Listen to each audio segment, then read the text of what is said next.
இப்ப செம்ம ட்ரெண்டிங்கா இருக்கிற வாட்ச் பிரேஸ்லெட்டை எப்படி ஈஸியா மேக் பண்றதுன்னு பாத்திரலாமா? நம்ம கிளையன்ட் கேட்ட மாதிரி பீட்ஸ், வாட்ச் டைல், எலாஸ்டிக் எடுத்துக்கிறேன். எலாஸ்டிக் வந்து ரெண்டு பக்கமும் வர மாதிரி மெஷர் பண்ணி கட் பண்ணி எடுத்துக்கலாம். ஸோ இந்த மாதிரி இந்த வாட்ச் பிரேஸ்லெட்ல ஹோல்ஸ் இருக்குமா நிறைய பேருக்கு டவுட். கண்டிப்பா ஹோல்ஸ் இருக்கும். இந்த மாதிரி கோர்த்துட்டு பீட்ஸ் வந்து ஆட் பண்ணிக்கலாம். ஸோ கிளையன்ட் கிட்ட ஆல்ரெடி மெஷர்மெண்ட் வாங்கி வச்சிருந்தேன் எவ்வளவு இன்ச்சஸ்ல வேணும்னு சொல்லிட்டு.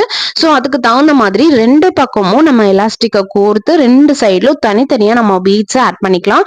ஸோ அதுக்கு தகுந்த மாதிரி மெஷர் பண்ணிட்டு நம்ம வந்து ஆஸ் யூஷுவல் போடுற மாதிரி நாட் போட்டுக்கலாம். ஃபர்ஸ்ட் நாட்டை வந்து நார்மலா போட்டுக்கலாம். செகண்ட் அண்ட் தேர்ட் நாட்டை வந்து இந்த மாதிரி டபுள் டைம் ட்விஸ்ட் பண்ணி டபுள் நாட் போட்டுக்கலாம். அப்புறம் ஃபோர்த் நாட் வந்து ஆஸ் யூஷுவல் நார்மல் நாட் போட்டுக்கலாம். எப்படி நாட் போட்டாலும் கிளைண்ட்ஸ்க்கு வந்து பிஞ்சிருது என்ன பண்றதுன்னு கேட்டீங்கன்னா உங்க பார்சல் கூடவே கொஞ்சம் எக்ஸ்ட்ராவா எலாஸ்டிக்ஸ் ஆட் பண்ணி சென்ட் பண்ணுங்க. ஸோ பிஞ்சாலும் இன்னொரு டைம் அவங்க கோர்த்து போட்டுக்கலாம். ஸோ இந்த மாதிரி கம் போட்டு நீங்க செக்யூர் பண்ணிக்கலாம். இல்லைன்னா சும்மா நார்மலாவே நீங்க பீச்குள்ள வந்துட்டு அந்த ஸ்ட்ரிங்ஸ் எக்ஸ்ட்ரா இருக்கிற ஸ்ட்ரிங்ஸை வந்துட்டு இப்படி தள்ளி விட்டு கூட நீங்க செக்யூர் பண்ணிக்கலாம். அவ்வளவுதான், கஸ்டமர் கேட்ட மாதிரி ரெடி பண்ணியாச்சு. இந்த வாட்ச் பிரேஸ்லெட்ஸ்க்கு எவ்வளவு ரேட்டிங் கொடுப்பீங்க அப்படின்றத கமெண்ட் செக்ஷன்ல சொல்லுங்க.